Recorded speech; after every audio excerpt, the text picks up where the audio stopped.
please turn off all cell phones and other noise-making devices. And we would also like to welcome any special guests we have with us today. Up first is Rebecca Adams, and introducing her is Rachel Pine.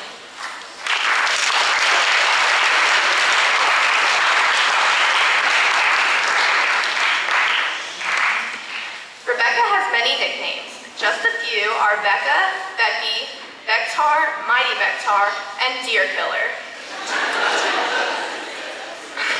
Most people know Becca for her deer-killing sprees and for her freakouts. It was November 10th, 2010, around 5 o'clock. Suddenly, out of the darkness, a deer appeared in front of Becca's car. Before Becca could stop, she hit the 8-point buck, causing a slow and painful death for the deer. Becca, all alone, was freaking out, of course. She called the police, and a forest ranger showed up asking Becca if she wanted the antlers and the meat. The deer totaled the front of Becca's car. Her dad even took a picture of the car, put it on Facebook, and commented, "The murder weapon." Also for Christmas, her dad got her deer pajamas and deer whistles for her car. This is such a significant event that we have anniversaries for the buck that Becca killed. Another thing that Becca is known for are her freakouts. Becca's voice turns shaky, her face turns purple, and her nostrils begin to flare.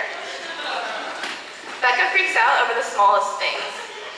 Say someone accidentally steps on her foot. She will freak out and claw you back with her razor-sharp nails. Becca, I know you'll be heading to college soon, but remember to try to keep the freakouts in check so you don't scare off potential friends, and keep your driving at a minimum to help keep the deer population from going extinct. Good luck on your speech.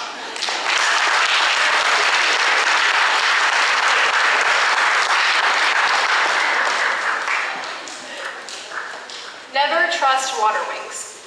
Sure, the thin layer of plastic may be enough to keep you afloat when you're a small kid bouncing around in 3 feet of chlorinated pool water, but they are dangerous and they cannot be trusted. For most children, this simple device would be enough to keep them from drowning, and they would feel a sense of gratitude towards these bubbles of protection. Certainly they would not share the same sense of bitter resentment that I do, but trust me when I say that my hatred is justified.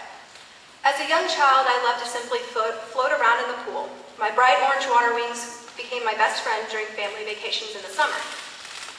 However, one day, this best friend brutally turned against me. Held up completely by the water wings, I cradled my knees in my arms and rocked back and forth. Leave it to me to find the one way to turn what was meant to protect me into a death trap. Unfortunately, I rocked a little too hard and completely flipped over. My upper body was now submersed and my legs flailed above the water. Unable to get myself back upright, my grandpa had to jump in the pool, completely closed, and flip me back over. Along with my bad luck and unfortunate ability to swim successfully, I cannot walk. I have consistently sprained or fractured the same ankle once or twice per year since middle school. This occurrence became so regular that my paper plate award for sophomore basketball was the Bionic Ankle Award. After physical therapy in the spring of last year, I was actually walking pretty well and hadn't had any trouble until just this past weekend's hiking trip. Please note that the irony of this speech was not in any way planned. And probably the most well-known struggle of mine is that I cannot drive. As most of you know, either because you were a part of the Facebook event group or you've heard the numerous whispers, most of the time either neither subtle nor quiet, I hit a deer with my car. I like to refer to this traumatic event as a success story to a deer's suicidal attempt. But most disagree with this claim and insist that I sought out the poor deer and lured it out to the road simply for my own satisfaction. I assure you that this highly exaggerated story is false. I have accumulated over the past years these 3 truths. I cannot swim, I cannot walk, and I cannot drive. However, I have not let these hindrances stop me. I swam competitively for years, and to this day, I actively participate in sports.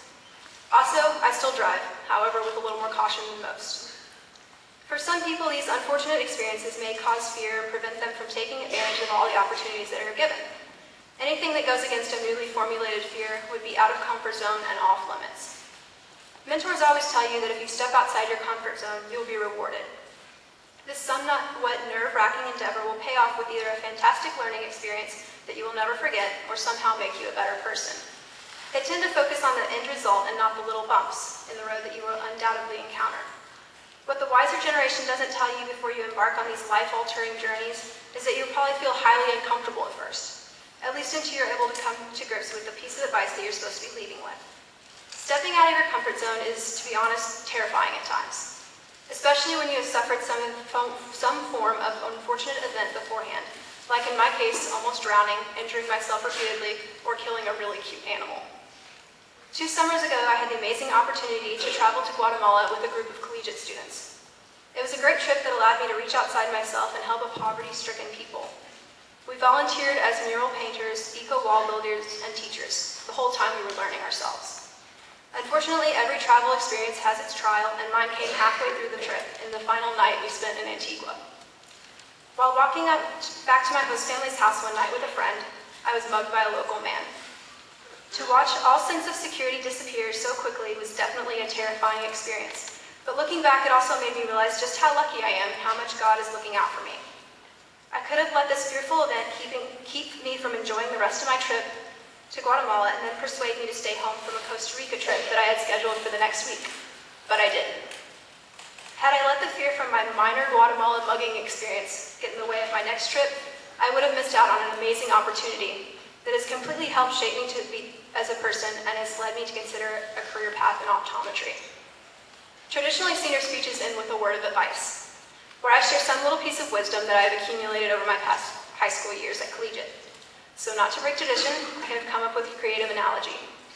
Here it goes. On the road of life, there are many twists and turns. Just make the most of it.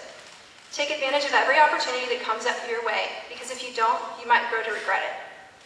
And if by chance, while you're on the said road, you meet an obstacle, such as an 8-point buck, learn from it and move on. Sure, Mr. Arnold might make a true or false question about it on your US final exam.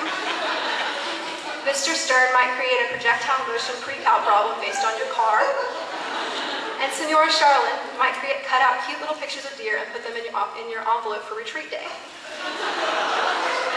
But don't let that stop you. Because if you let one minor obstacle get in your way, you might miss out on a lot of life-changing opportunities.